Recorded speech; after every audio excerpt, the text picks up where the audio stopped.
Hello, it's me again.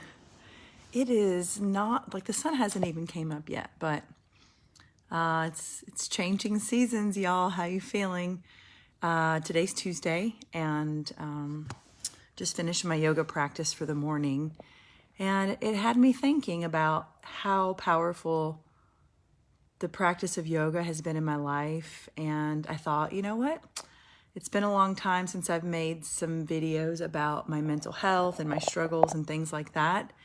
And a lot of people that are either in my community now where I live or that are newly following me, I thought it'd be really nice to share a couple of vulnerable and humbling tidbits about my life. And the real short, skinny, if you don't want to watch this whole video, the real straightforward point is that I was a basket case.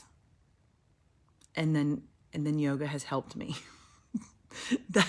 That's the point I really wanted to drive home. And you're like, well, okay, so how does that work? Well, without going into great details about, my upbringing in my younger days, I am a very, very highly sensitive kid. Still am. I'm still a little kid. I feel everything more deeply than most people. And I have a tendency, because I didn't know as a kid, I would just take everything on. And probably a lot of you that may watch this video have this similarity, because honestly, we're all very sensitive creatures and we all care very deeply about one another. And what we see, even if it's not happening to us, the things that we see in the world, sometimes we can take that on and it comes into our body. Our body is like a sponge. Our body keeps the score of life. I'm so sensitive to the point where I prefer to not even watch the news because of the not great things that they share on the news. Violent movies, things like that, not for me. So that's, in the short skinny of it, that's my background. I'm a highly sensitive person. I take everything in, not anymore. I've learned tools to manage my energy. And that's really what we're here to learn in life, is managing our energy, and we're learning to grow and evolve.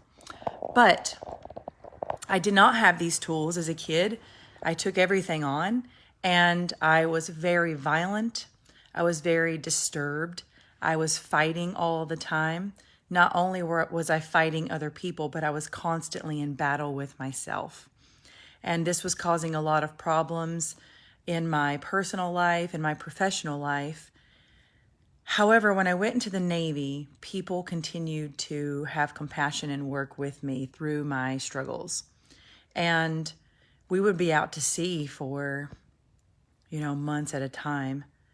And I was unable to drink alcohol when I was out on the ocean. So I had a real big problem with substance abuse, because that was what I used as a coping mechanism early on. I used alcohol, and when I could before the Navy, I used drugs and stuff. But it was mainly alcohol that I used as my coping mechanism for my mental health struggles.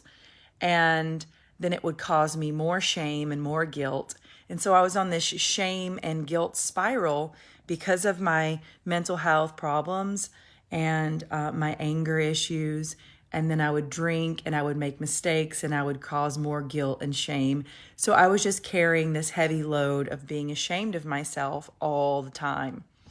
And you may not know this about me if you're new to following my story, but in 2010, it was Thanksgiving, and I got drunk to the point where I was, completely blacked out. I don't really remember any of it at all. And I got arrested for felony vandalism. Basically, I was fighting, and instead of, hitting the other person, I used my force to harm their home and harm their things. And so this was like the darkest place, like the lowest place, well, one of the many lowest places I had been, but I ended up in the drunk tank in San Diego Women's Prison in 2010 on Thanksgiving. And so this was a really low point in my life, and I had always just pointed the finger at everybody in my life as they're the problem, they're the